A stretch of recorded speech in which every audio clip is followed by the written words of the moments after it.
Hello friends, मैं श्याम वर्मा एक बार आपका फिर से केमिकल पीडिया में स्वागत करता हूं। जैसा कि आप लोग को पता है, हमारा एचपीसीएल के टॉप 10 डेज की सीरीज चल रही है, जिसमें हम लगभग सारे सब्जेक्ट का जितने इम्पोर्टेंट क्वेश्चन हैं वो प्रैक्टिस कराने के लिए आप लोग को सॉल्व करा रहे हैं। मल्टीपल वीडियो अपलोड हो चुकी है, जो लोग नहीं देखे हैं वो देख लें, क्योंकि एग्जाम अब बिल्कुल पास आ गया है। 3 मई को आप लोग का एग्जामिनेशन है, मतलब मैं मान के चलता हूँ आप अपने घर से 2 मई को निकल चुके होंगे। तो 2 मई तक जितने भी क्वेश्चन हम सॉल्व कर पाएंगे वो आपके लिए बेस्ट ही रहेगा। सारे क्वेश्चन लगभग लगभग सॉल्व करवा लेंगे हम लोग, ठीक है। तो आज भी हम लोग शुरू करेंगे। आज का जो हमारा टॉपिक है आपने थंबनेल में ऑलरेडी देख लिया होगा, हीट ट्रांसफर पे, क्योंकि एचपीसीएल हीट ट्रांसफर पे सबसे ज्यादा क्वेश्चन पूछता है, ठीक है ना। इसलिए इस टॉपिक को सिलेक्ट किया। प्रोजेक्ट इंजीनियरिंग जो है उससे मोस्टली 1 या 2 क्वेश्चन आपको देखने को मिलेंगे, तो बहुत ज्यादा स्ट्रेस उसको लेके मत लीजिएगा, टेंशन मत लिए। मैं जान रहा हूँ प्रोजेक्ट इंजीनियरिंग नया है आपके लिए, बट टेंशन नहीं। जहां से ज्यादा क्वेश्चन आने वाले हैं वो पहले एरिया कवर करना है आप लोग को, ताकि ज्यादा से ज्यादा स्कोर आप लोग रिटर्न में कर पाए, ठीक है ना। तो हम लोग आगे का वीडियो देखेंगे कैसे कैसे क्वेश्चन करने हैं। टॉप 50 क्वेश्चन है हमारे हीट ट्रांसफर के। आपको 5 सेकंड का टाइम मिलता है, जैसा आप लोग को पता है। उसी में अपने आंसर कमेंट बॉक्स में डालने रहेंगे, ताकि एग्जामिनेशन में जब ऑनलाइन आपका एग्जामिनेशन हो तो सेम पैटर्न की फीलिंग आपको आए। तो चलिए हम लोग वीडियो शुरू करते हैं बिना किसी देरी के। जैसा कि आप लोग को पता है हम लोग किसके बारे में बात कर रहे हैं, एचपीसीएल के बारे में बात करने वाले हैं। हमें पता है टॉप 10 डेज का हम लोग सीरीज चला रहे हैं, जिसमें ये प्रैक्टिस क्वेश्चन हम लोग पूरा सॉल्व करेंगे, ठीक है। आज का जो टॉपिक होने वाला है वो होगा मैं प्रोसेस हीट ट्रांसफर। सेम मतलब हीट ट्रांसफर, उसमें प्रोसेस ऐड कर दिया, कुछ अलग नहीं है। एक इन्फॉर्मेशन आप लोग को देना चाहता हूँ अभी। बार बार आप लोग पूरे कमेंट में एक ही क्वेश्चन पूछ रहे हैं कि आईओसीएल जेईए का रिजल्ट कब आ रहा है। यार किसी को एग्जैक्ट कुछ भी नहीं पता है अभी भी। कुछ मीटिंग्स चल रही थी, मैंने आपको पहले वीडियो में बताया था। आप लोग पूरा वीडियो देखते नहीं हो, इसलिए बार बार कमेंट करते हो। मीटिंग चला था यूनियन और मैनेजमेंट के बीच, कुछ इशू है लेकर ई जीरो एंड जेईए के बीच, तो इसलिए वो लोग आपस में डिस्कशन कर रहे हैं। क्या कंक्लूजन निकला क्या नहीं कुछ पता नहीं चल रहा। कुछ लोग बोल रहे फेल्ड हो गया मीटिंग, कुछ लोग बोल रहे कुछ और बोल रहा है। तो रिजल्ट आना होगा तो इन्हीं 2 दिन के बीच रिजल्ट आपका आ जाएगा। अदरवाइज आईओसीएल खुद कुछ नोटिफिकेशन इशू करेगी कि क्या इशू है, कब रिजल्ट आएगा, ठीक है ना। तो यही बस एक इन्फॉर्मेशन है आईओसीएल वालों के लिए कि थोड़ा सा पेशेंस बना कर रखें। ना मेरे परेशान होने से ना आपके परेशान से रिजल्ट नहीं होने वाला है। जितना आप परेशान हो उतना ही मैं भी परेशान हूँ, ठीक है ना। तो थोड़ा सा पेशेंस रखिए, रिजल्ट आना होगा तो इन्हीं 1-2 दिन के अंदर आ जाएगा, ठीक है ना। बढ़ते हैं हम लोग टॉपिक की तरफ अपने, कि क्या टॉपिक हम लोग पढ़ने वाले हैं। तो जैसा कि हम लोग सिलेबस ऑलरेडी हर बार देखते हैं कि क्या क्या हमने हमने इंडस्ट्रियल केमिस्ट्री भी पढ़ रखा है, इंजीनियरिंग ड्राइंग भी पढ़ चुका है। बाकी वीडियो मैंने मोस्टली कवर कर लिए हैं, सभी के वीडियो आप देख सकते हैं। बट स्पेशल के लिए स्पेशली भी वीडियो लाऊंगा, उसकी दिक्कत नहीं है, 3 दिनों में वो भी खत्म हो जाएंगे। आज जो हम लोग पढ़ने वाले हैं आपको पता है प्रोसेस हीट ट्रांसफर, जो सिलेबस में मेंशन है इसको हम लोग पूरा देखेंगे, ठीक। इसके जितने इंपॉर्टेंट 50 क्वेश्चन होंगे सारे। प्रोसेस हीट ट्रांसफर, ध्यान रखिएगा गर्मी बहुत ज्यादा है तो हाइड्रेटेड होते रहिएगा, मतलब पानी पीते रहिएगा बार बार। अननेसेसरी घर से मत निकलिए, क्योंकि इंडिया में हीट वेव चल रही है, ठीक है। बहुत लोग की तबीयत खराब हो जा रही है। आप लोग एग्जाम देने जाएंगे तो थोड़ा सा आराम से पानी का बोतल जरूर लेके जाइएगा। चलिए हम लोग क्वेश्चन की तरफ अब बढ़ते हैं कि क्या क्या हमें सॉल्व करने हैं। तो पहले क्वेश्चन से हम लोग शुरुआत करेंगे। The mode of heat transfer date does not require a material medium is. Not पे पूरा ध्यान रखिएगा। एचपीसीएल जो होता है नॉट वाले क्वेश्चन जरूर देता है, और वहां बच्चे इसको ध्यान नहीं देते तो गलतियां वहां होती हैं। तो नंबर ऑप्शन क्या है आपका, A conduction, number B convection, number C radiation, या नंबर डी डिफ्यूजन। आपको 5 सेकंड का टाइम मिलेगा, उससे ज्यादा मत लीजिएगा, आप मेरी बात मानिएगा। और कमेंट में सपोज करिए 1 का है आपका आंसर, ए आप लगाना चाह रहे हैं तो इस टाइप से आंसर आप लोग दीजिएगा, ठीक है ना। बार बार ना बताना पड़े ऐसा आपको। तो जल्दी जल्दी अपने आंसर कमेंट बॉक्स में दीजिए कि किसमें मीडियम की रिक्वायरमेंट नहीं होती है हीट ट्रांसफर में। तो इसका जो सही आंसर होने वाला है वो होगा आपका ऑप्शन नंबर सी, रेडिएशन। मल्टीपल टाइम ये क्वेश्चन एग्जामिनेशन में पूछा गया है। आपको इजी लगता होगा, बट क्योंकि आपने पढ़ा है, जो बच्चे नहीं पढ़े हैं उनके लिए थोड़ा प्रॉब्लम यहाँ आता है, ठीक है। सारा एक्सप्लेनेशन आपको यहाँ पर देखने को मिलेगा। ये हम लोग एग्जामिनेशन के लिए कर रहे हैं, तो ज्यादा एक्सप्लेनेशन करेंगे तो आप क्वेश्चन कम कर पाओगे। वैसे ही 2 घंटे 2.5 घंटे की वीडियो हो जाएगी, तो इसलिए 1 घंटे के अंदर सारे क्वेश्चन में करता हूँ। कहीं आपको डाउट आया करे तो आप कमेंट बॉक्स में बिल्कुल पूछ लीजिएगा। हाँ, बार बार बच्चे पूछते हैं सर इसका पीडीएफ कहाँ मिलेगा। तो इसका जो पीडीएफ है वो आपको मैं इंस्टाग्राम का दिखा रहा हूँ आईडी। इंस्टाग्राम का आपको स्क्रीन पर दिख रहा होगा, वो जो लिंक आपको दिख रहा है वहां पर जैसे ही आप क्लिक करेंगे, वहां पर जितने मैंने एसपीसीएल के वीडियो डाले हैं सारे का पीडीएफ आपको मिल जाएगा। फ्री ऑफ कॉस्ट डाउनलोड आप लोग कर लीजिएगा, ठीक है। और लग गया तो इंस्टाग्राम को फॉलो कर लीजिएगा, क्योंकि वहां मैं डेली क्विज और शॉर्ट्स वीडियो अपलोड करता हूँ आप लोग के लिए। ठीक है, चलिए बढ़ते हैं आगे, नेक्स्ट क्वेश्चन की तरफ देखते हैं। थर्मल कंडक्टिविटी ऑफ आपका जो मेटल्स हैं इज जनरली, मतलब जो मेटल्स होते हैं, धातु होते हैं, उनकी जो थर्मल कंडक्टिविटी भी होती है वो क्या होती है पूछना चाह रहे हैं। नंबर ए लो होता है, नंबर बी हाई होता है, या नंबर सी जीरो होता है, या नंबर डी निगेटिव होता है। इन चारों में से बताइए कि कौन सा आपको लगता है कि मटेरियल जो हमारा है मेटल्स है उसकी थर्मल कंडक्टिविटी क्या होती है। जल्दी जल्दी अपने आंसर कमेंट बॉक्स में डालिए कि आपको सबसे बेस्ट आंसर कौन सा लग रहा है। तो इसका जो सही आंसर होना चाहिए वो होगा आपका ऑप्शन नंबर बी। पता है आपको कि जो हमारा मेटल्स होती है उसके थर्मल कंडक्टिविटी गैस और लिक्विड से ज्यादा होती है। ठीक, इसलिए हाई अब हम लोग लगा सकते हैं। ठीक, बढ़ते हैं अगले क्वेश्चन की तरफ। क्वेश्चन नंबर 3 अपना क्या बात कर रहा है, the SI unit of heat transfer coefficient. एकदम इंपॉर्टेंट लगाइए, ये बार बार एग्जामिनेशन में क्वेश्चन पूछे जाते हैं कि हीट ट्रांसफर कोफिशिएंट का एसआई यूनिट आपको बताना है। ठीक है ना, नंबर ए वाट पर मीटर, नंबर बी वाट पर मीटर क्यूब, या number c joule per kilogram kelvin, या नंबर डी वाट पर मीटर स्क्वायर केल्विन।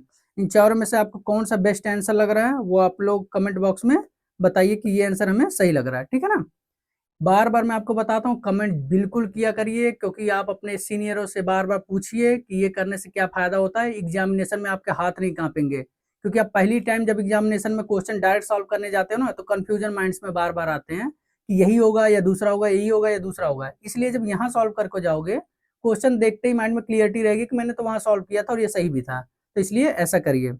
तो इसका जो सही आंसर होने वाला है वो होगा आपका ऑप्शन नंबर डी, वाट पर metre square kelvin. Multiple time मैंने आपको पढ़ाया हुआ है। ठीक है, बढ़ते हैं अगले क्वेश्चन की तरफ। क्वेश्चन नंबर 4 अपना क्या बात कर रहा है, economy of evaporator is defined as. किसी भी इवापोरेटर की इकोनॉमी कैसे डिफाइन करते हैं वो आपको बताना है। Number a heat transfer rate से, number b steam used per KG of evaporation से, या number c KG of water evaporated per KG of stream से, या नंबर डी इफिशियंसी से। इन चारों में से कौन सा आपको सुटेबल आंसर लग रहा है इवापोरेटर की इकोनॉमी। ध्यान रखिएगा इफिशियंसी नहीं इकोनॉमी पूछ रहा है आपसे। ठीक है ना, बार बार यहाँ पे बच्चों को कंफ्यूजन देखने को मिलता है। ठीक, तो जल्दी जल्दी आपने आंसर कमेंट बॉक्स में दीजिए कि आपको सबसे अच्छा आंसर कौन सा लग रहा है इसमें। तो इसका जो सही आंसर होगा वो होगा आपका option number c, KG of water evaporator per KG of steam. मतलब जितना हम स्टीम देते हैं उससे कितना केजी ऑफ वाटर इवोपरेट हुआ वो हमारी इकोनॉमी हो जाएगी। बढ़ते हैं अगले क्वेश्चन की तरफ। क्वेश्चन नंबर 5 अपना क्या बात कर रहा है, बॉइलिंग अकर व्हेन। कब बॉइलिंग होती है, जब number A vapour pressure less than होता प्रेशर। यहाँ जो प्रेशर होता है वो एटमॉस्फेरिक ले सकते हैं या एम्बियंट ले सकते हैं ना, एम्बियंट ले सकते हैं मतलब आउटसाइड ले सकते हैं, या बी वेपर प्रेशर इक्वल होता प्रेशर के, या number c vapour pressure greater than pressure के, या इनमें से कोई नहीं। आपको बताना है, बहुत ही सिंपल क्वेश्चन है बट मल्टीपल एग्जाम में पूछा गया है कि बॉइलिंग कब होती है, जब क्या कंडीशन होती है। तो इन तीनों में से बताओ कौन सा कंडीशन आपको लग रहा है कि सबसे बेस्ट कंडीशन है बॉइलिंग होने के लिए। ठीक है ना, जल्दी जल्दी अपने आंसर कमेंट बॉक्स में दीजिए।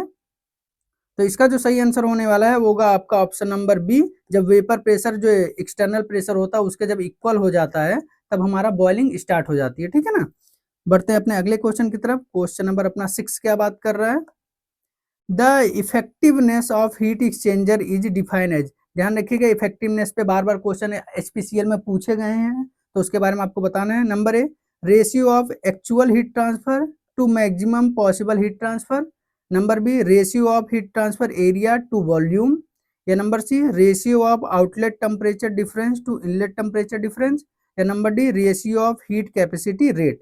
इन चारों में से आपको क्या बेस्ट लग रहा है, वो भी इफिशियंसी के टर्म में, इफेक्टिवनेस के टर्म में, वो भी हीट एक्सचेंजर के बारे में। ठीक है ना, जो आंसर आपको सही लग रहा हो वो आंसर आप जाके कमेंट बॉक्स में, सपोज करिए ए लग रहा है तो कमेंट बॉक्स में ए टाइप करिए। ठीक है ना, तो जल्दी जल्दी अपना आंसर दीजिए।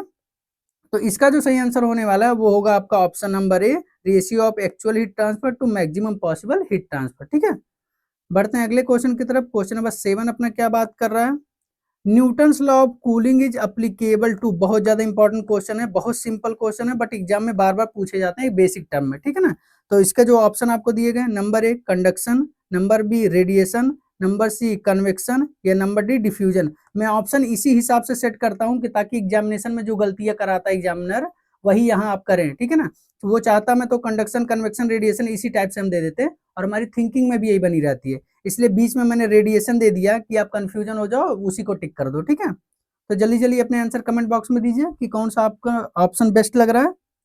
तो इसका जो सबसे सही आंसर हो जाएगा वो होगा आपका ऑप्शन नंबर सी। कन्वेक्शन में आपको पता है Newton's law of cooling formula हम रेट ऑफ हीट ट्रांसफर के लिए निकालते हैं, ठीक है ना। बढ़ते हैं अगले क्वेश्चन की तरफ। क्वेश्चन नंबर 8 अपना क्या बात कर रहा है देख लेते हैं। ब्लैक बॉडी इमिसिविटी इज, किसी भी ब्लैक बॉडी की इमिसिविटी क्या होती है वो आपको बताना है। ए 0 होती है, नंबर बी 0.5 होता है, नंबर सी 1 होता है, या नंबर डी इनफाइनाइट होता है, ठीक है। इन चारों में से ये बहुत ज्यादा 5 स्टार का क्वेश्चन लगा सकते हैं। लगभग सारे क्वेश्चन हीट ट्रांसफर को वैसे ही मैंने सेलेक्ट किए हैं जो एग्जामिनेशन में बार बार आए हुए हैं या आने की पूरी संभावना है, ठीक है। तो जल्दी जल्दी अपने आंसर कमेंट बॉक्स में बताइए कि कौन सा ऑप्शन आपको सबसे बेस्ट लग रहा है। तो इसका जो सही आंसर हो जाएगा वो होगा आपका ऑप्शन नंबर ए 1। आपको पता ब्लैक बॉडी की इमिसिविटी 1 होती है, ठीक है। बढ़ते हैं अगले क्वेश्चन की तरफ। क्वेश्चन नंबर 9 अपना क्या बात कर रहा है।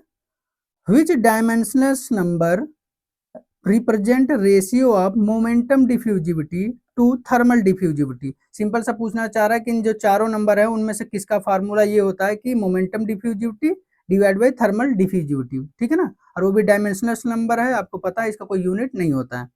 तो number A Prandtl number, number B Nusselt number, number C Reynolds number, या नंबर डी ग्रिसॉफ नंबर। इन चारों नंबर में से किसका फार्मूला ये है जो ऊपर बताया गया, आपको बताना है जल्दी जल्दी कि कौन सा आपको सबसे बेस्ट लग रहा है, ठीक है।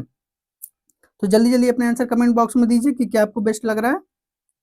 तो इसका जो सही आंसर हो जाएगा वो होगा आपका option number A. Prandtl number का फार्मूला होता है कि thermal diffusivity divide by thermal diffusivity, ठीक है ना। Momentum diffusivity divide by thermal diffusivity. बढ़ते हैं अगले क्वेश्चन की तरफ। क्वेश्चन नंबर 10 की तरफ देखते हैं क्या बात कर रहा है।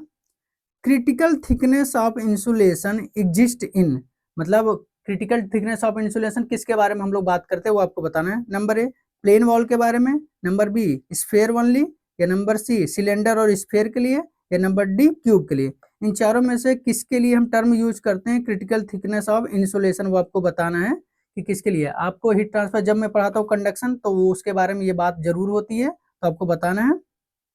तो जो बेस्ट आंसर आपको लगता है वो आप कमेंट बॉक्स में बताइए कि ये आपको सबसे बेस्ट आंसर लग रहा है, ठीक है। तो इसका जो सही आंसर होने वाला है वो होगा आपका option number c. Cylinder and sphere के लिए हम लोग यूज करते हैं क्रिटिकल थिकनेस, ठीक।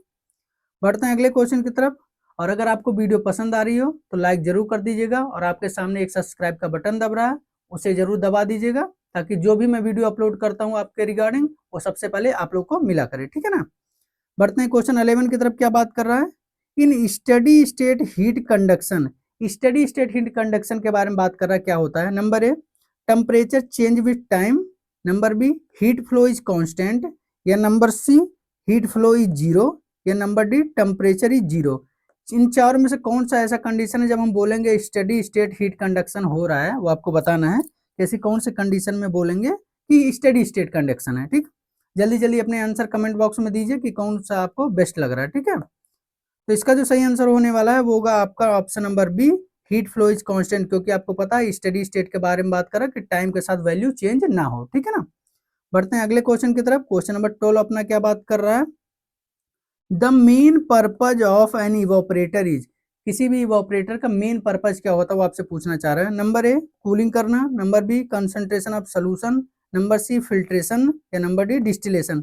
इन चारों में से कौन सा ऐसा काम है जो हमारा पर्पज होता है इवोपरेटर का किसी भी इंडस्ट्री में यूज करने के लिए, ठीक है ना। आप जल्दी जल्दी अपने आंसर बताइए कि आपको सबसे बेस्ट आंसर कौन सा लग रहा है इसमें से। सेम इसी तरीके का क्वेश्चन एचपीसीएल बार बार पूछता है, आपको पता है, तो इसलिए एक बार आप सॉल्व कर लेंगे क्वेश्चन तो आपके माइंड में पूरा चीज रिवीजन हो जाएगा लास्ट टाइम में, और आप जाके आंसर करके आ जाओगे एग्जाम में। तो इसका जो सही आंसर होने वाला है वो होगा आपका option number b concentration of solution, क्योंकि पता है कि जो इवापोरेटर होता है वो सॉल्वेंट को इवापोरेट करने के लिए यूज किया जाता है, ठीक है। बढ़ते हैं अगले क्वेश्चन की तरफ। क्वेश्चन नंबर 13 अपना क्या बात कर रहा है। Nucleate boiling is characterised by, बहुत ज्यादा इंपॉर्टेंट क्वेश्चन है, बॉइलिंग से ये क्वेश्चन जरूर ही पूछे जाते हैं, ठीक है ना। Number a smooth surface, number b film formation, number C no heat transfer, या नंबर डी बबल फॉर्मेशन। इन चारों में से कौन सा ऐसा करेक्टराइज्ड है जो हमारे न्यूक्लिएट बॉइलिंग के लिए हमारा एप्लीकेबल होता है, वो आपको बताना है। मैं काफी बार जब आपको बॉइलिंग हीट ट्रांसफर में पढ़ाया हूँ तो उस समय इसके चारों के बारे में हमने बताया है, तो एक तो बिल्कुल आप देखते ही सेग्रीगेट कर दोगे कि हाँ यही आंसर होना ही चाहिए, ठीक है ना। तो इसका जो सही आंसर होगा वो होगा आपका option number d bubble formation. आपको पता है बबल फॉर्मेशन के टाइम में न्यूक्लिएट बॉइलिंग होती है अपनी, ठीक है ना। बढ़ते हैं अगले क्वेश्चन की तरफ। क्वेश्चन नंबर 14 अपना क्या बात कर रहा है। कंडेंसेशन अकर व्हेन, कब कंडेंसेशन होता है, मतलब जो हमारा गैस होता है लिक्विड में कन्वर्ट होता है वो कब होता है आपको बताना है। नंबर ए जब temperature increase, number b vapour loss heat, या नंबर सी प्रेशर इंक्रीज, या नंबर डी हीट इंक्रीज है। ठीक है ना, इन चारों में से ऐसा कौन सा कंडीशन जब होने पर हमारा कंडेंसेशन स्टार्ट होता है वो आपको बताना है। सारे क्वेश्चन एग्जाम में आए हुए हैं, कोई भी क्वेश्चन लाइट में मत लीजिएगा कि इतना इजी क्वेश्चन ये कैसे आया होगा। एग्जाम में हमेशा 25 से 30% क्वेश्चन ऐसे आते हैं जो सब लोग कर लें, ठीक है ना, और वही क्वेश्चन ऐसे होते हैं जो स्कोरिंग आपके कराते हैं, क्योंकि अगर आप वहां चूक गए तो मतलब वो सारे बच्चे तो आंसर किए होंगे सही, आप ही चूक रहे हैं, तो मतलब सिलेक्शन से आप दूर होने के रास्ते पे हो गए।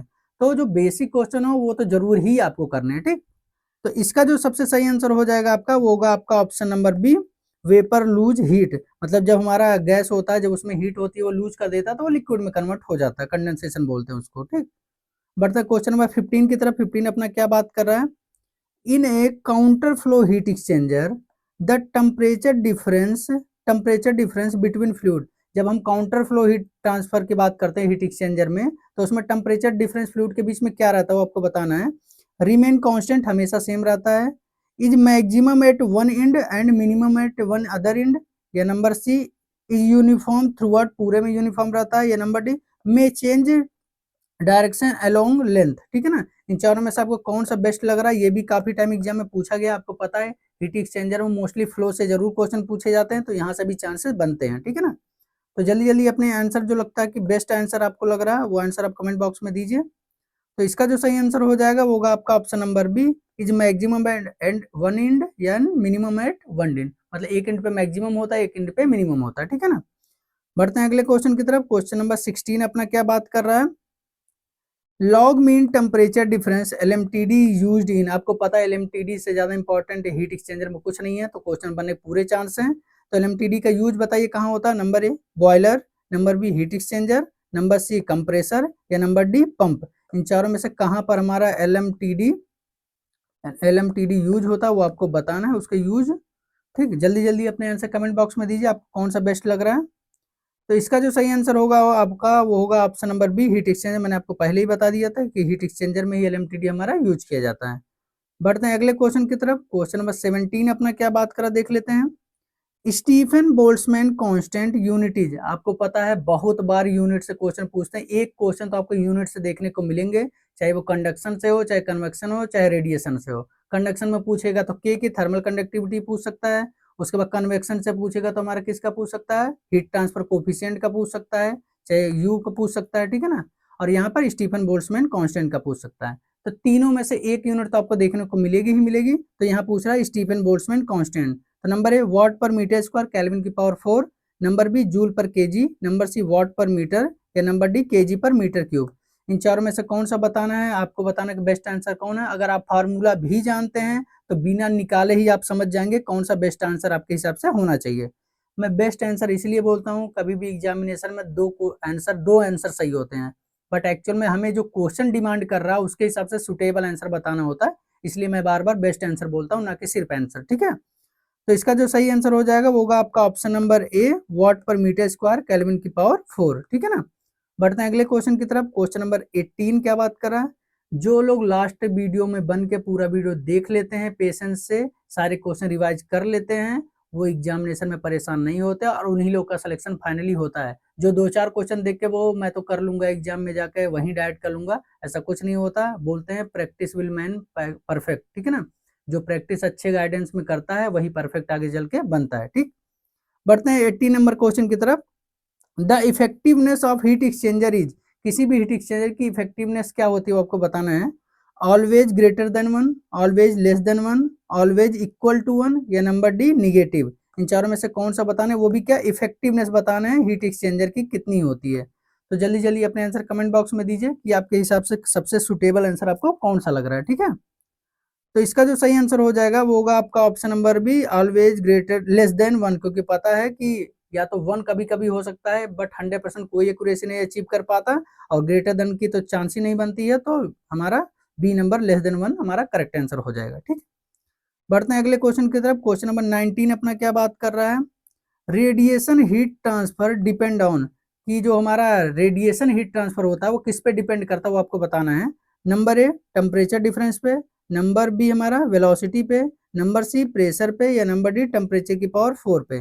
आपको बताना है चारों में से कौन सा बेस्ट आंसर है। जब रेडिएशन हीट ट्रांसफर होता है तो वो किस पे डिपेंड करता है। अगर आपने फार्मूला भी पढ़ा है स्टीफन बोल्ट्जमैन लॉ का, तो वहां से भी आप कॉमन सेंस लगा के इस क्वेश्चन को कर सकते हैं। मल्टीपल टाइम ये क्वेश्चन पूछे गए एग्जाम में। IOCL का तो फेवरेट क्वेश्चन है ये डिपेंड वाला, ठीक है। तो इसका जो सही आंसर हो जाएगा वो होगा आपका ऑप्शन नंबर डी, टेम्परेचर की पावर 4, क्योंकि आपको पता है कि प्रोपोर्शनल टी की पावर 4 होता है, ठीक है ना, आप जानते हैं इसके बारे में। तो बढ़ते हैं अगले क्वेश्चन की तरफ। क्वेश्चन नंबर 20 अपना क्या बात कर रहा है, विच flow arrangement is commonly used in cooling tower and condenser.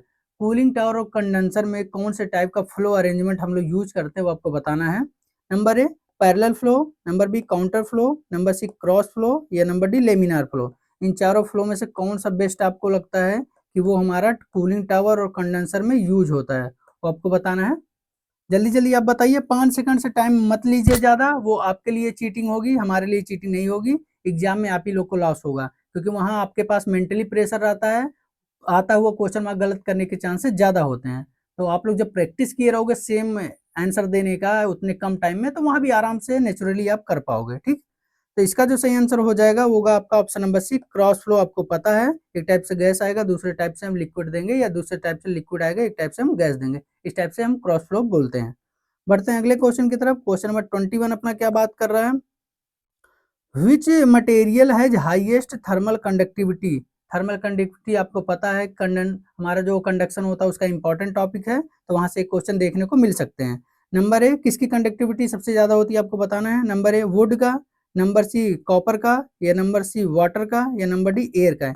इन चारों में से जो आपको लगता है कि किसकी थर्मल कंडक्टिविटी सबसे ज्यादा है, आपको डायरेक्ट नहीं बताना है किसकी सबसे ज्यादा होती है डायमंड की या किसकी, इसकी नहीं बताना है, यहाँ बताना इन चारों में से किसकी सबसे ज्यादा है, ठीक है ना। इसलिए बेस्ट आंसर का मैं बोलता हूँ चीजों में। तो जल्दी जल्दी अपने आंसर कमेंट बॉक्स में दीजिए कि चारों में से कौन सा आपको आंसर सबसे सही लग रहा है। तो इसका जो सही आंसर हो जाएगा वो होगा आपका ऑप्शन नंबर बी, कॉपर। आपको पता है ये मेटल है, मेटल की थर्मल कंडक्टिविटी गैस और लिक्विड से ऑटोमेटिक ही ज्यादा होती है, ठीक है। बढ़ते हैं अगले क्वेश्चन की तरफ। क्वेश्चन नंबर 22 क्या बात कर रहा है हम लोग का, मल्टीपल इफेक्टिव ऑपरेटर इम्प्रूव्स, मतलब क्या करता है, मल्टीपल इफेक्टिव ऑपरेटर हम जब यूज करते हैं तो उससे क्या इंप्रूव होता है आपको बताना है। Number A steam economy, number B pressure, number C temperature, या नंबर डी बॉइलिंग पॉइंट। इन चारों में से बताना कौन सा आपको बेस्ट आंसर लग रहा है, वो आपको बताना है आंसर। मल्टीपल इफेक्टिव ऑपरेटर बात कर रहा है, ना कि सिंगल इवोपरेटर के बारे में बात कर रही है, आप ध्यान रखिएगा, ठीक है ना, क्योंकि उसके हिसाब से आंसर चेंज हो जाएगा। तो इसका जो सही आंसर होगा आपका ऑप्शन नंबर है स्टीम इकोनॉमी, क्योंकि एक का जो यूज होता है उसकी स्टीम जो निकलती है वो दूसरे में यूज कर लेते हैं, इस टाइप से स्टीम इकोनॉमी बढ़ जाती है, ठीक है ना। तो इसमें तो शायद गलती से डी टाइप हो गया, बट इसका आंसर ए होगा। आप लोग बाद में मत बोलिएगा कि डी क्यों लिखा, तो इसका आंसर ए होगा, मैं पहले आपको बता दे रहा हूँ, ठीक है। बढ़ते हैं अगले क्वेश्चन की तरफ। क्वेश्चन नंबर 23 क्या हमारा बात कर रहा है, critical heat flux is, critical heat flux क्या होता है वो आपको बताना है। Number A minimum heat flux, number B maximum heat transfer point, number C constant value, या number D zero heat flux. इन चारों में से किसको कंडीशन बोलते हैं जब हमारा क्रिटिकल हीट फ्लक्स होता है, उसमें इन चारों में से क्या होता है वैल्यू, वो आपको बताना है, ठीक है ना। जल्दी जल्दी आप अपने आंसर कमेंट बॉक्स में दीजिए कि आपको कौन सा सबसे सही आंसर लग रहा है।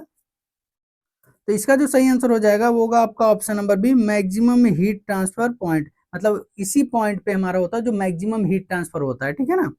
बढ़ते हैं अगले क्वेश्चन की तरफ। क्वेश्चन नंबर 24 क्या बात करा अपना, the log mean temperature difference mean जिसको आप LMTD बोलते हैं, इज गिवन बाई, मतलब किस टर्म में दिया गया है वो आपको बताना है। Number A arithmetic means, number B geometric means, या नंबर सी लॉगरिथमिक मीन, या नंबर डी हार्मोनिक मीन्स। आपको पता है, अगर आपको फार्मूला भी पता है तो भी आप बता सकते हैं, डेल्टा टी अपन ln T2 अपन T1 आपको पता है अगर, तो यहाँ से भी देख कर आप आंसर बता सकते हैं कि क्या आंसर हो सकता है, किस वे में निकाला गया है LMTD को। तो जल्दी जल्दी अपने आंसर कमेंट बॉक्स में बताइए कि क्या आंसर आपको सही लग रहा है। तो इसका जो सही आंसर होगा आपका option number C, logarithmic means होता है, क्योंकि आप पता है ln T2 अपन T1 होता है, आपको ये दिया गया है, तो इसलिए लॉगरिथमिक मीन हमारा आंसर सही हो जाएगा। बढ़ते हैं अगले क्वेश्चन की तरफ। क्वेश्चन नंबर 25 अपना क्या बात कर रहा है, हाफ सेंचुरी हम लोग पूरी करने वाले हैं 50 क्वेश्चन का। फाउलिंग फैक्टर रिप्रेजेंट, जो हमारा इंडस्ट्री में हीट ट्रांसफर में आपको देखने को मिलता है, फाउलिंग फैक्टर एक होता है, वो क्या रिप्रेजेंट करता है बताना है। नंबर ए क्लीन सरफेस बताता है, number B resistant due to dirt बताता है, नंबर सी हीट जनरेशन को बताता है, या नंबर डी रेडिएशन लॉस को बताता है। इन चारों में से किसको रिप्रेजेंट करता है हमारा फाउलिंग फैक्टर। बहुत बार क्वेश्चन यहाँ से पूछे जा चुके हैं एग्जाम में, तो आप लोग इसको इग्नोर मत कीजिएगा, ठीक है। तो जल्दी जल्दी बताइए कि कौन सा आंसर आपको एकदम परफेक्ट लग रहा है, वो आप बताइए। तो जो इसका सही आंसर हो जाएगा वो होगा आपका option number B, resistant due to dirt, क्योंकि आपको पता है एक लेयर फॉर्मेशन हो जाती है, ठीक है ना, स्केलिंग टाइप की, जिससे हीट ट्रांसफर रेट हमारा कम हो जाता है, तो उसी को हमारा बताता है फॉलिंग फैक्टर, ठीक है ना। बढ़ते हैं अपने अगले क्वेश्चन की तरफ। तो नेक्स्ट क्वेश्चन आपका क्या है, overall heat transfer coefficient depend on, मतलब जो overall heat transfer coefficient you होता है हमारा, वो किस चीज पे डिपेंड करता है वो आपको बताना है। Number A only conduction, number B only convection, या नंबर सी ओनली रेडिएशन, या नंबर डी ऑल रेजिस्टेंस। इन चारों में से कौन सा आपको बेस्ट आंसर लगता है कि जो ओवरऑल हीट ट्रांसफर कोफिशिएंट अपना होता है वो किस चीज पे डिपेंड करता है, क्या तीनों पे करता है, इनमें से एक पे करता है, आपको बताना है। और इस टाइप के क्वेश्चन जरूर एग्जामिनेशन में आपसे पूछे जाते हैं, ठीक है। तो जल्दी जल्दी अपने आंसर कमेंट बॉक्स में दीजिए कि कौन सा आंसर इन चारों में से आपको बेस्ट लगता है, ठीक है। जल्दी इस कमेंट बॉक्स में दीजिए। आपको पता है जो सबसे बेस्ट आंसर देते हैं उसका फोटो नेक्स्ट वीडियो में उस बच्चे का आता है, ठीक है। तो इसका जो सही आंसर हो जाएगा वो का आपको पता है option number D, all resistance पे डिपेंड करता है ओवरऑल हीट ट्रांसफर हमारा कोफिशिएंट, ठीक है। बढ़ते हैं अगले क्वेश्चन की तरफ। क्वेश्चन नंबर 27 अपना क्या बात कर रहा है, backward feed is suitable for, आपको पता है कि हमारे इवोपरेशन का ये क्वेश्चन है, बट डायरेक्ट बोलता नहीं एग्जामिनेशन में, आपको आइडिया लगाना होता है। बैकवर्ड फीडिंग किसके लिए सुटेबल होता है आपको बताना है। Number A high viscosity liquid के लिए, number B low viscosity liquid के लिए, नंबर सी वोलेटाइल लिक्विड के लिए, या नंबर डी आइडियल सोल्यूशन के लिए। चारों में से सबसे बेस्ट आंसर आपको क्या लगता है, वो भी किस फीडिंग के लिए, बैकवर्ड फीडिंग, ना कि फॉरवर्ड फीडिंग, ठीक है, ध्यान में रखिएगा, क्योंकि तीन टाइप की फीडिंग होती है, फॉरवर्ड, बैकवर्ड, मिक्सिंग। तो आपको पूछा जा रहा है सिर्फ बैकवर्ड के लिए, तो उसको ध्यान में रख के आप आंसर दीजिएगा। तो जल्दी आंसर आप दीजिए, क्या आपको सही लग रहा है। तो इसका जो सही आंसर होगा वो होगा आपका option number A, high viscosity liquid के लिए हम लोग यूज करते हैं बैकवर्ड फीडिंग, ठीक है। बढ़ते हैं अगले क्वेश्चन की तरफ। क्वेश्चन नंबर 28 अपना क्या बात कर रहा देख लेते हैं। Heat transfer coefficient highest in, किसमें सबसे ज्यादा हीट ट्रांसफर कोफिशिएंट होता है वो आपको बताना है। हीट ट्रांसफर कोफिशिएंट में डायरेक्टली रिलेट कर सकते हैं रेट ऑफ हीट ट्रांसफर से, ठीक है ना। Number A film boiling, number B nuclear boiling, number C natural convection, या नंबर डी कंडेंसेशन, ठीक है ना। इन चारों में से किसमें हमारा हीट ट्रांसफर कोफिशिएंट सबसे ज्यादा पाया जाता है वो आपको बताना है, ठीक है ना। पाया तो सब में ही जाता है, सबसे ज्यादा किसमें पाया जाता है वो आपको बताना है। जल्दी जल्दी अपने आंसर कमेंट बॉक्स में बताइए कि आपको सबसे बेस्ट आंसर कौन सा लग रहा है, ठीक है। तो इसका जो सही आंसर हो जाएगा आपका वो होगा आपका option number B, nuclear boiling ऐसा कंडीशन है जहां पर हमारा हीट ट्रांसफर रेट या हीट ट्रांसफर कोफिशिएंट सबसे ज्यादा पाया जाता है, ठीक है। बढ़ते हैं अगले क्वेश्चन की तरफ। क्वेश्चन नंबर 29 नंबर क्या बात कर रहा है, which type of heat exchanger has the highest effectiveness, कौन से हीट एक्सचेंजर में किस टाइप का हीट एक्सचेंजर है तो उसमें हाईएस्ट इफेक्टिवनेस पाया जाता है वो आपको बताना है। नंबर ए पैरेलल फ्लो जब रहे, या मल्टी पास रहे, या नंबर सी क्रॉस फ्लो रहे, या नंबर डी काउंटर फ्लो रहे। इन चारों में से किस टाइप का अगर फ्लो हमारा किया जाए तो बोला जाएगा उस हीट एक्सचेंजर की इफेक्टिवनेस हाईएस्ट है, मतलब सबसे ज्यादा है। आप जल्दी जल्दी अपने आंसर बताइए कि कौन सा इसका सबसे बेस्ट आंसर हो सकता है, तो आप लोग कमेंट बॉक्स में उसका आंसर दीजिए, ठीक है ना। जल्दी जल्दी उसका आंसर दीजिए। तो इसका जो सही आंसर हो जाएगा, आपको पता है काउंटर फ्लो ऐसा फ्लो है जिसमें हीट ट्रांसफर रेट सबसे ज्यादा होते हैं, तो इसलिए इफेक्टिव, जब हीट ट्रांसफर रेट ज्यादा होगा तो उस हीट एक्सचेंजर की इफेक्टिवनेस ज्यादा हो जाएगी, ठीक है। इसलिए आंसर नंबर डी हमारा सही हो जाएगा। बढ़ते हैं अगले क्वेश्चन की तरफ। क्वेश्चन नंबर 30 अपना क्या बात कर रहा है, Which heat exchanger is commonly used in industry, ध्यान रखिएगा, ध्यान से क्वेश्चन कीजिएगा कि इसके दो आंसर बार बार देखने को मिलते हैं, कुछ बुक्स गलत आंसर प्रिंट किए हुए हैं, आपको उस पर नहीं जाना, जो एक्चुअल आंसर है उसे देखना है, ठीक है। Number A plate type, number B shell and tube type, या नंबर सी हमारा डबल पाइप, या नंबर डी ऑल। पूछा है कॉमनली यूज किया जाता है इंडस्ट्री में कौन सा हीट एक्सचेंजर आपको बताना है, ठीक है। जल्दी जल्दी अपने आंसर कमेंट बॉक्स में दीजिए, ठीक है। तो इसका जो सही आंसर होने वाला है वो होगा आपका ऑप्शन नंबर डी, ऑल हो जाएगा। मैं आंसर बता देता हूँ क्यों ऐसा होगा। अगर ऑल ना देकर कोई यहाँ पर दूसरा हीट एक्सचेंजर डाल देता है, ठीक है ना, तो आप आंख बंद करके वहां पर बी आंसर लगा सकते हैं। लेकिन अगर जब उसने ऑल का कॉन्सेप्ट दिया है तो मतलब प्लेट टाइप भी यूज किए जाते हैं, सेलेंट ट्यूब भी यूज किए जाते हैं, डबल पाइप भी, तब आप सिर्फ सेलेंट ट्यूब को प्रेफरेंस नहीं देंगे। सिर्फ अगर ऑल की जगह पे किसी अदर टाइप के हीट एक्सचेंजर का नाम होता, सपोज करो फिन टाइप हीट एक्सचेंजर का नाम होता, ठीक है ना, तो आप सेलेन ट्यूब को आंख बंद करके यहाँ पर टिक कर सकते थे। ये बात ध्यान में रखिएगा जब ऑल रहे तब के लिए, ठीक है। बढ़ते हैं अगले क्वेश्चन की तरफ। क्वेश्चन नंबर हमारा 31 क्या बात कर रहा है, in plane wall the temperature distribution under steady state condition is. आपको पता होना चाहिए, एक प्लेन वॉल है, अगर वहां से हीट ट्रांसफर हो रहा है टेम्परेचर डिफरेंस के थ्रू और वो भी स्टडी स्टेट कंडीशन है, तो किस टाइप का हीट ट्रांसफर प्रोफाइल बनेगा, ऐसा या हाइपरबोला, किस टाइप का बनेगा आपको बताना है। Number A exponential, number B parabolic, या नंबर सी लीनियर, या नंबर डी लॉगरिथमिक। जब स्टडी स्टेट हीट कंडक्शन होता है किसी भी प्लेन वॉल में तो टेम्परेचर डिस्ट्रीब्यूशन का प्रोफाइल क्या होता है, यही पूछना चाह रहा है। फर्स्ट डे का जब मैं कंडक्शन टॉपिक पढ़ाता हूँ फोरियर्स लॉ, उस समय ग्राफ बना के भी बताता हूँ, तो आपको पता होना चाहिए। तो इसका जो सही आंसर हो जाएगा वो होगा आपका ऑप्शन नंबर सी लीनियर, क्योंकि पता है इस टाइप का ग्राफ हमारा आता है, यहाँ Q1 सपोज रहेगा, यहाँ Q2 रहेगा, तो ये हमारा लीनियर ग्राफ हमें देखने को मिलता है। ठीक, बढ़ते हैं अगले क्वेश्चन की तरफ। क्वेश्चन नंबर 32 अपना क्या बात कर रहा है, the thermal resistance for conduction through a plane wall is. आपको बताना है कि जो हमारा थर्मल रेजिस्टेंस होता है, आर की वैल्यू होती है, वो क्या होती है, वो भी कंडक्शन में, किसके लिए, प्लेन वॉल की कंडीशन में। आपने फार्मूला पढ़ा होगा हमारा सिलेंडर के लिए भी, प्लेन वॉल के लिए भी, स्फीयर के लिए भी, तो इसमें पूछ रहा है कंडक्शन के लिए, वो भी रेजिस्टेंस का फार्मूला, पूरा फार्मूला नहीं। तो जल्दी जल्दी बताइए, number A L upon K, number B K upon L, number C L upon A, या नंबर डी ए अपॉन के। इन चारों में से कौन सा रेजिस्टेंस का हमारा फार्मूला होगा, जल्दी जल्दी अपने आंसर बताइए। तो इसका जो सही आंसर हो जाएगा वो होगा आपका option number A L upon के, ए होगा हमारा प्लेन वॉल की कंडीशन में। ठीक है, बढ़ते हैं अगले क्वेश्चन की तरफ। क्वेश्चन नंबर 33 अपना क्या बात कर रहा है,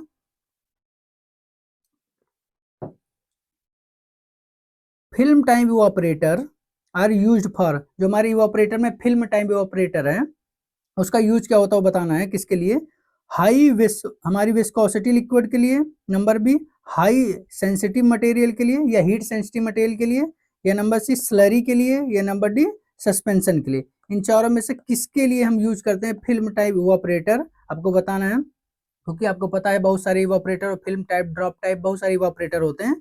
तो फिल्म टाइप के बारे में बात कर रहा है कि किसके लिए यूज करते हैं। तो जल्दी जल्दी अपने आंसर कमेंट बॉक्स में दीजिए कि सबसे बेस्ट आंसर इन चारों में से कौन सा है। तो इसका जो सबसे सही आंसर हो जाएगा वो होगा आपका ऑप्शन नंबर बी, जो हीट सेंसिटिव मटेरियल होते हैं उनको इवापोरेट करने के लिए हमारा फिल्म टाइप इवापोरेटर हम लोग यूज करते हैं इंडस्ट्री में। बढ़ते हैं अगले क्वेश्चन की तरफ। क्वेश्चन नंबर 34 अपना क्या बात कर रहा है, बबल फॉर्मेशन रिक्वायर्स। मतलब जब बबल फॉर्मेशन हमारा करना होता है उस समय किस चीज की रिक्वायरमेंट होती है हमें वो बताना है। नंबर ए हाई प्रेशर की, नंबर बी वैक्यूम की, या नंबर सी लो टेम्परेचर की, या नंबर डी न्यूक्लिएशन साइड की। ठीक है ना, इनमें से बताना है कि कौन सा कंडीशन अगर हो तब हमारा बबल का फॉर्मेशन हो जाता है, आपको बताना है। ठीक है, बहुत ही इंपॉर्टेंट क्वेश्चन है, मल्टीपल एग्जाम्स में पूछे गए हैं। ठीक है ना, ये डीआरडीओ में भी क्वेश्चन पूछा गया था, आईयूसीएल में भी क्वेश्चन पूछा गया था। ठीक, तो जल्दी जल्दी अपने आंसर बताइए कि कौन सा आपको सबसे बेस्ट आंसर लग रहा है। तो इसका जो सही आंसर हो जाएगा वो होगा आपका option number D nucleation side, क्योंकि आपको पता है जब न्यूक्लिएट बनना स्टार्ट होते हैं तभी बबल्स बनना स्टार्ट होते हैं। ठीक है, बढ़ते हैं अगले क्वेश्चन की तरफ। क्वेश्चन नंबर 35 अपना क्या बात कर रहा है, आप लोग इतना पेशेंस बना के देख रहे हैं, मतलब चीजें आपको पसंद आ रही हैं, तो एक बार आप लाइक जरूर कर दीजिएगा, और अगर चैनल पर नए हैं तो जो सब्सक्राइब का बटन है आपके नीचे देखिए, वीडियो के नीचे, उसे जरूर क्लिक कर दीजिए और नोटिफिकेशन ऑल पे क्लिक कीजिएगा, ताकि मैं कोई भी वीडियो अपलोड करूं सबसे पहले आप तक नोटिफिकेशन पहुंचेगी। ठीक है, तो 35 क्या बात कर रहा है अपना, वर्टिकल कंडेंसेशन डिपेंड ऑन। जो हमारा वर्टिकल कंडेंसेशन होता है वो किस चीज पे डिपेंड करता है वो आपको बताना है। नंबर ए लेंथ पे, नंबर बी विड्थ पे, या नंबर सी हाइट पे, या नंबर डी सभी पे। तो आपको बताना है कि जो वर्टिकल कंडेंसेशन अपना होता है वो किस चीज पे डिपेंड करता है, आपको बताना है। अगर आपने मेरा कंडेंसेशन का वीडियो देखा हुआ है तो वहां आपको पता होगा कि एकदम बेसिक चीज है, अगर आपने थोड़ा सा भी कॉन्सेप्ट पढ़ा है तो आंसर लगा सकते हैं। ठीक है, तो इसका जो सही आंसर होने वाला है वो होगा आपका ऑप्शन नंबर सी, हाइट पे डिपेंड करता है हमारा वर्टिकल कंडेंसेशन। जितनी ज्यादा हाइट होती है उतना ज्यादा कंडेंसेशन रेट बढ़ता जाता है। बढ़ते हैं अगले क्वेश्चन की तरफ। क्वेश्चन नंबर 36 क्या बात कर रहा है, इंपॉर्टेंट पहले से लगा लीजिएगा। The number of transfer unit में जिसे आप एनटीओ बोलते हैं is defined as. Multiple exam में क्वेश्चन पूछे गए एनटीओ से, आपको उसके लिए परेशान नहीं होना है। Number A ratio of heat capacity rate बताता है, number B ratio of heat transfer area to volume बताता है, number C ratio of heat transfer condensate to minimum heat capacity rate. ठीक है ना, number D ratio of temperature difference. इन चारों में से कौन सा है जो बताता फार्मूला कि ये एनटीओ का फार्मूला है अपना, उसे आपको बताना है। आपने आंसर देख के ही बता दिया होगा कि अपने कौन सा आंसर इन चारों में से सही हो सकता है, ऑप्शन ही देख के बता देंगे आप। ठीक है, तो इसका जो सबसे बेस्ट आंसर होगा वो होगा आपका option number C, ratio of heat transfer conductance to minimum heat capacity rate. ठीक है, इसे बोलते हैं। और एनटीयू यूज किस में करते हैं हम लोग? हीट एक्सचेंजर में इसकी वैल्यू को यूज करते हैं। बढ़ते हैं अगली क्वेश्चन की तरफ। क्वेश्चन नंबर 37 अपना क्या बात करा देख लेते हैं। The rate of heat transfer increase when, rate of heat transfer कब इंक्रीज होता है? जब आपको बताना है नंबर ए, थिकनेस को इंक्रीज कर लिया जाता है, नंबर बी, एरिया डिक्रीज हो जाता है, या number C, temperature difference increase हो जाता है, या नंबर डी, कंडक्टिविटी डिक्रीज हो जाती है। इन चारों में से ऐसे कौन सा कंडीशन आता है जब हमारा रेट ऑफ हीट ट्रांसफर बढ़ जाता है? आपको बताना है, ठीक है ना। ये तो आप अगर हीट ट्रांसफर पढ़े हुए हैं, अच्छे से कॉन्सेप्ट समझे हुए हैं, तो इन चारों को देखकर आप आराम से बता सकते हैं किसके द्वारा हमारा रेट ऑफ हीट ट्रांसफर बढ़ता है। तो जल्दी जल्दी अपने आंसर कमेंट बॉक्स में दीजिए। तो इसका जो सबसे सही आंसर हो जाएगा वो होगा आपका option number C, temperature difference increase. क्योंकि आपको पता है rate of heat transfer directly proportional होता है टेम्परेचर डिफरेंस के। जैसे जैसा टेम्परेचर डिफरेंस बढ़ेगा, रेट ऑफ हीट ट्रांसफर हमारा बढ़ता जाएगा। ठीक है, बढ़ते हैं अगले क्वेश्चन की तरफ। क्वेश्चन नंबर 38 अपना क्या बात कर रहा है। लॉग मीन टेम्परेचर डिफरेंस मतलब एलएमटीडी जिसे हम लोग बोलते हैं, इज यूज्ड बिकॉज, मतलब एलएमटीडी क्यों यूज करते हैं आपको बताना है। Number A, temperature difference is constant, जब टेम्परेचर डिफरेंस कांस्टेंट होता है। नंबर बी, टेम्परेचर जो होता है वेरी लीनियरली वैल्यू होता है। नंबर सी, नो टेम्परेचर चेंज, कोई चेंज नहीं हो रहा टेम्परेचर में। Number D, temperature difference vary along length, length के साथ वो चेंज हो रहा है, आपको बताना है। तो इन चारों में से कौन सा आपको बेस्ट आंसर लग रहा है कि ये आंसर हमारे एलएमटीडी के लिए सबसे सुटेबल है? तो आपको बताना है, जल्दी जल्दी आप बताइए। तो इसका जो करेक्ट आंसर हो जाएगा वो होगा आपका ऑप्शन नंबर डी, जब टेम्परेचर डिफरेंस वेरी होता है अलोंग लेंथ के, तो इसलिए हम एलएमटीडी यूज करते हैं। ठीक है ना, बढ़ते हैं अगले क्वेश्चन की तरफ। क्वेश्चन नंबर 39 अपना क्या बात कर रहा है।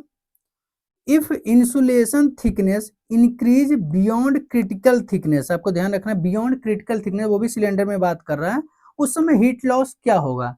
अगर इंसुलेशन की जो क्रिटिकल थिकनेस होती है वो हमारा बियॉन्ड हो जाए उसकी थिकनेस से, तो क्या होता है? ठीक, नंबर ए, उस समय क्या होगा? हीट लॉस डिक्रीज होगा, कम होगा। नंबर बी, इंक्रीज होगा, या नंबर सी, रिमेन कांस्टेंट रहेगा, या नंबर डी, बिकम जीरो हो जाएगा। ठीक है, तो आपको बताना है जब हमारी थिकनेस इंसुलेशन की क्रिटिकल थिकनेस को पार कर जाती है तो उस समय हीट लॉस क्या ज्यादा होगा, कम होगा, चेंज होगा या नहीं होगा, ये आपको बताना है। तो जल्दी जल्दी आप बताइए कि क्या होगा उसके हिसाब से। एक क्वेश्चन जरूर आपको देखने को मिलता है थिकनेस के रिगार्डिंग, इंसुलेशन के रिगार्डिंग।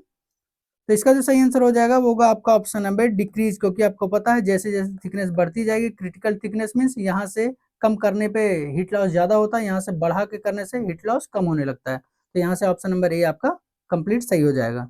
बढ़ते हैं अगले क्वेश्चन की तरफ। क्वेश्चन नंबर 40 क्या बात कर रहा है अपना। The Nusselt number represents, Nusselt number किस चीज को रिप्रेजेंट करता है आपको बताना है।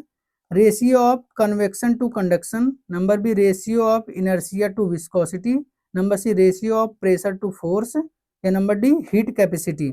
इन चारों में से किसको रिप्रेजेंट करता है अपना नसल्ट नंबर, आपको बताना है। बहुत ही इंपॉर्टेंट क्वेश्चन है, नसल्ट नंबर के बारे में हर बार क्वेश्चन देखने को मिलते हैं एग्जाम में। आप जल्दी जल्दी अपने आंसर कमेंट बॉक्स में बताइए। तो इसका जो सबसे सही आंसर हो जाएगा वो होगा आपका option number A, ratio of convection to conduction. ठीक है ना, इसके बाद आपको कौन सा वीडियो चाहिए एसपीसीएल के लिए वो आप लोग बता दीजिएगा, ठीक है ना, ताकि मैं उसी पे प्रिपरेशन फिर से स्टार्ट कर दूं आप लोग के लिए। तो जल्दी जल्दी कमेंट बॉक्स में बताइएगा कि नेक्स्ट वीडियो आपको कौन से टॉपिक पे चाहिए। सिलेबस में आपको दिखाई चुका हूँ, सेकंड पेज पे है, उसको देख के आप डिसाइड करके बताइएगा। आप लोग का कमेंट अगर 2-3 घंटे में आ गया तो उसके हिसाब से, अदरवाइज जो मुझे लगेगा कि इंपॉर्टेंट सबसे ज्यादा एग्जाम के लिए वो मैं उसको कराऊंगा आप लोग के लिए। बढ़ते हैं अगले क्वेश्चन की तरफ। क्वेश्चन नंबर 41, मतलब 10 क्वेश्चन और लास्ट आपके बचे हुए हैं। In force convection fluid motion is caused by, जब फोर्स कन्वेक्शन अपना होता है तो उसमें जो फ्लूइड मोशन होता है वो किसके कारण होता है आपको बताना है। नंबर ए, डेंसिटी डिफरेंस के कारण, नंबर बी, एक्सटर्नल डिवाइस के कारण, नंबर सी, नेचुरल कन्वेक्शन के द्वारा, नंबर डी हमारा प्रेशर ड्रॉप ओनली। इन चारों में से किसके कारण हमारा जो देखने को मिलता है फोर्स कन्वेक्शन में फ्लूइड मोशन करता है वो आपको बताना है। ठीक है, बिल्कुल जो मैं अभी कन्वेक्शन आपको पढ़ाया था, कंडक्शन, कन्वेक्शन, रेडिएशन, उसमें ये सारी चीजें कवर्ड थी। अगर आपको कहीं भी डाउट आ रहा है, अगर लगता है कि एक बार टॉपिक रिवाइज करना चाहिए, तो 1.5 में करके जल्दी जल्दी तीनों वीडियो देख लीजिएगा, आपको क्लियर हो जाएगा। तो इसका जो सही आंसर हो जाएगा वो होगा आपका option number B, external device. उसमें क्या यूज होता है अपना, फैन यूज हो सकता है, ब्लोअर यूज हो सकता है, या उसमें पंप यूज हो सकता है। ये सब एक्सटर्नल डिवाइस होते हैं जिसके थ्रू हम लोग फोर्स कन्वेक्शन में फ्लूइड मोशन कराते हैं। आपको लिखा भी मिलेगा, देखिए पंप भी आपको मिलेगा, फैन भी मिलेगा, ब्लोअर भी मिलेगा, सब चीजें देखने को मिलती हैं। ठीक, बढ़ते हैं अगले क्वेश्चन की तरफ। क्वेश्चन नंबर 42 क्या बात कर रहा है? The emissivity of a real surface is always, ना कि ब्लैक बॉडी नहीं पूछ रहा है, ध्यान में रखिएगा, ब्लैक बॉडी का नहीं पूछ रहा है, रियल सरफेस का पूछ रहा है। उसका ऑलवेज क्या होता है, हमेशा क्या होता है आपको बताना है। Number A greater than 1, less than 1, equal to 1 या इनफाइनाइट। इन चारों में से बताइए कि इमिसिविटी क्या होती है, मतलब कोई भी सरफेस कितना हीट को रिलीज कर रहा है, ठीक है ना, रेडिएशन इमिट कर रहा है, वो भी रियल सरफेस के लिए आपको बताना है क्या होती है वैल्यू।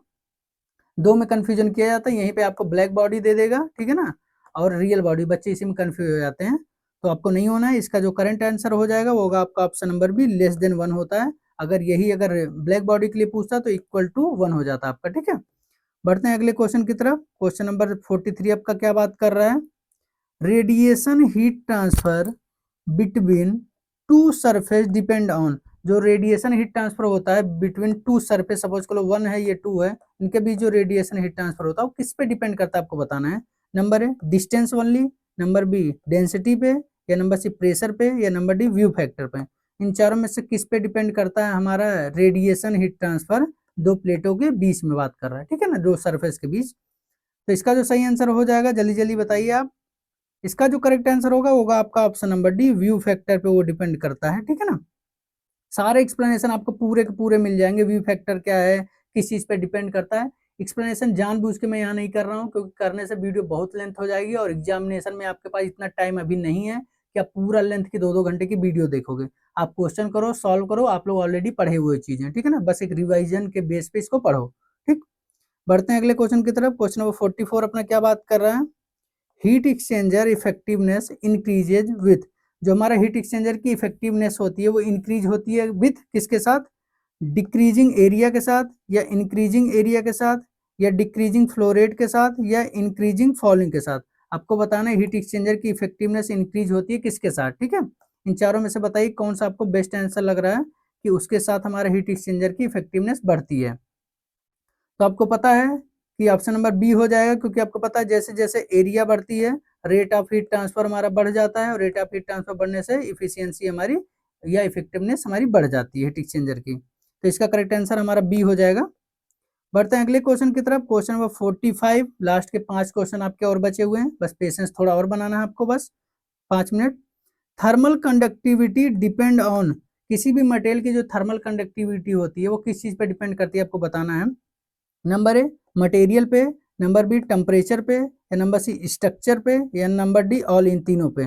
आपको बताना है कि जो थर्मल कंडक्टिविटी होती है इन चारों में से किस किस चीज पे डिपेंड करती है, ठीक है ना। मल्टीपल टाइम ये क्वेश्चन एग्जाम में पूछे गए हैं, तो आपको ये चीजें, thermal conductivity already important topic है, आप उसको इग्नोर करके नहीं जा सकते हैं, ठीक है ना, कंडक्शन में। तो जल्दी जल्दी आप बताइए कि आपको सबसे बेस्ट आंसर में से कौन सा लग रहा है। आपको पता है गर्मी का क्या हाल चल रहा है, इंडिया में हीट वेव चल रही हैं, बट साउंड आपको डिफिकल्ट प्रॉब्लम ना हो इसीलिए मैं नहीं कूलर या फैन चला रहा हूँ, मैं थोड़ी गर्मी सह ले रहा हूँ, बट आपको प्रॉपर वीडियो मिलनी चाहिए। तो इसका जो सही आंसर हो जाएगा वो होगा आपका ऑप्शन नंबर डी, ऑल। आपको पता है मटेरियल पे भी डिपेंड करता है, टेम्परेचर पे भी, स्ट्रक्चर पे भी, थर्मल कंडक्टिविटी, ठीक है ना। तो आंसर नंबर डी आपका करेक्ट हो जाएगा। पढ़ते हैं अगले क्वेश्चन की तरफ। क्वेश्चन नंबर 46 अपना क्या बात कर रहा है? Heat transfer coefficient depend on, मतलब आपका जो क्यू बात कर रहा है वो हीट ट्रांसफर कोफिशिएंट, ठीक है ना, उसको बताना है आपको कि किस चीज पे डिपेंड करता है। ठीक, जल्दी जल्दी बताइए उसका आंसर क्या होगा। Number A fluid properties, number B flow velocity, number C surface geometry, या नंबर डी इन तीनों पे, ठीक है ना। तो आपको बताना है हीट ट्रांसफर कोफिशिएंट किस किस चीज पे डिपेंड करता है। आप जल्दी जल्दी बताइए कि यू हमारा यू जो होता है वो किस चीज पे डिपेंड करेगा। तो इसका आंसर आपको पता है ऑलरेडी, मुझे पता है कि इसका आंसर डी हो जाएगा, क्योंकि आपका ये प्रॉपर्टी पे भी डिपेंड करता है, वेलोसिटी पे भी डिपेंड करता है, और सरफेस ज्योमेट्री पे भी डिपेंड करता है, इसलिए करेक्ट आंसर हमारा डी ऑल हो जाएगा। बढ़ते हैं अगले क्वेश्चन की तरफ। क्वेश्चन नंबर 47 अपना क्या बात कर रहा है? Turbulent flow enhances heat transfer because, जब टर्बुलेंस फ्लो किसी फ्लूइड में होता है तो उस समय मैंने देखने को मिलता है कि हीट ट्रांसफर बढ़ रहा है, वो पूछना चाह रहा है क्यों, क्या कारण है। नंबर ए क्योंकि लो वेलोसिटी होती है उस समय, नंबर बी हाई मिक्सिंग होती है उस समय, नंबर सी लो डेंसिटी होती है, या नंबर डी लो टेम्परेचर होता है। इन चारों में से ऐसा कौन सा कंडीशन है जब होने से हमारा हीट ट्रांसफर बढ़ जाता है, आपको बताना है टर्बुलेंट फ्लो में। टर्बुलेंट को ध्यान में रखिएगा, ना कि लेमिनार पूछ रहा है, ना ट्रांजिशन फेज पूछ रहा है, तो आपको टर्बुलेंस जरूर याद रखना है। ठीक, तो जल्दी जल्दी अपने आंसर कमेंट बॉक्स में दीजिए कि जो आपको बेस्ट लग रहा है आंसर। तो इसका जो सबसे सही आंसर हो जाएगा वो होगा आपका option number B, high mixing, क्योंकि आपका पता है टर्बुलेंस होने पे ज्यादा मिक्सिंग होती है और मिक्सिंग जैसे ज्यादा होगी हीट ट्रांसफर रेट बढ़ जाएगा। ठीक है ना, इसलिए आंसर बी सही हो गया अपना। बढ़ते हैं अगले क्वेश्चन की तरफ। क्वेश्चन नंबर 48 अपना क्या बात कर रहा है, boundary layer thickness increases with, किसी भी फ्लो में जो बाउंड्री लेयर थिकनेस होती है वो इंक्रीज करती है कब? Number A, distance from leading edge, number B velocity, number C temperature के साथ, नंबर डी प्रेशर के साथ। इन चारों में से ऐसा कौन सा कंडीशन है जिसके द्वारा हमारा बाउंड्री लेयर थिकनेस बढ़ती है? आपको बताना है इन चारों में से किसके द्वारा बाउंड्री लेयर थिकनेस इंक्रीज होती है। जल्दी जल्दी अपने आंसर कमेंट बॉक्स में दीजिए कि आपको सबसे बेस्ट आंसर कौन सा लग रहा है। तो इसका जो सही आंसर हो जाएगा वो होगा आपका option number A, distance from leading as. जब ऐसा होता है तो बाउंड्री लेयर थिकनेस हमारी बढ़ती जाती है। बढ़ते हैं अगले क्वेश्चन की तरफ। 49 आ गया क्वेश्चन हमारा, एक क्वेश्चन और बचा हुआ है।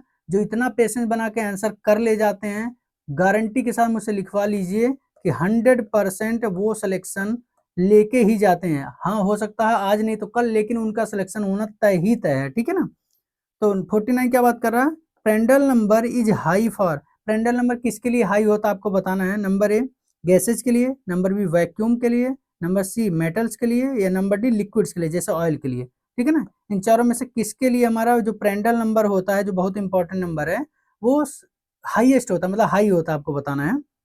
जल्दी जल्दी अपने आंसर कमेंट बॉक्स में दीजिए कि आपको कौन सा आंसर सही लग रहा है। ठीक है, तो इसका जो सही आंसर हो जाएगा वो होगा आपका ऑप्शन नंबर डी, लिक्विड्स के लिए, खासतौर पे स्पेशली जैसे ऑयल के लिए हम लोग यूज करते हैं तो उसके लिए प्रेंडल नंबर हाई होता है। पढ़ते हैं आज के लास्ट क्वेश्चन की तरफ। क्वेश्चन नंबर 50 अपना क्या बात कर रहा देख लेते हैं।